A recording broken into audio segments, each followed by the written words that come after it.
Comme à chaque semaine, le bulletin vous présente le portrait d'une des personnes qui a occupé le fauteuil de maire de Montréal depuis les 200 dernières années.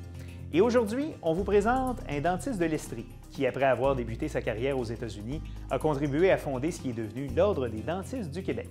Voici le 15e maire de Montréal, Aldis Bernard. On sait peu de choses sur la naissance d'Aldis Bernard. Il serait né vers 1810, fort probablement en Estrie, possiblement de parents loyalistes. À son décès, certains journaux laissaient entendre qu'il était né à Beebe Plain, un village situé sur la frontière américaine, à cheval entre le Québec et le Vermont. Dentiste, il a fait ses études à Philadelphie, puis il exerça sa profession dans le sud des États-Unis, où il se maria à une Américaine originaire de l'État du Maryland.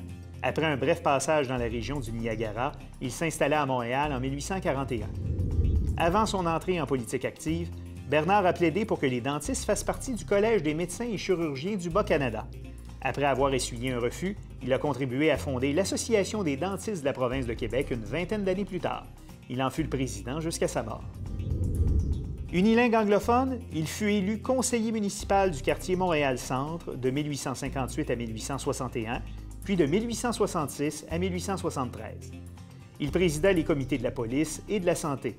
Il fut aussi l'instigateur du règlement permettant la création de la City Passenger Railway, l'ancêtre de la Société de transport de Montréal.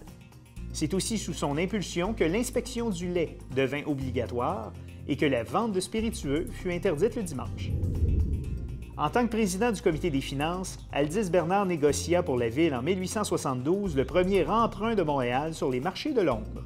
Cela permit d'accélérer le développement des infrastructures de la ville et de donner plus de moyens à l'administration municipale. Suite au décès du maire Francis Cassidy, mort en exercice en 1873, il fut choisi par les conseillers municipaux maire suppléant en juin 1873 après une dizaine de tours de scrutin. L'année suivante, la population lui permit de conserver son poste en remportant les élections.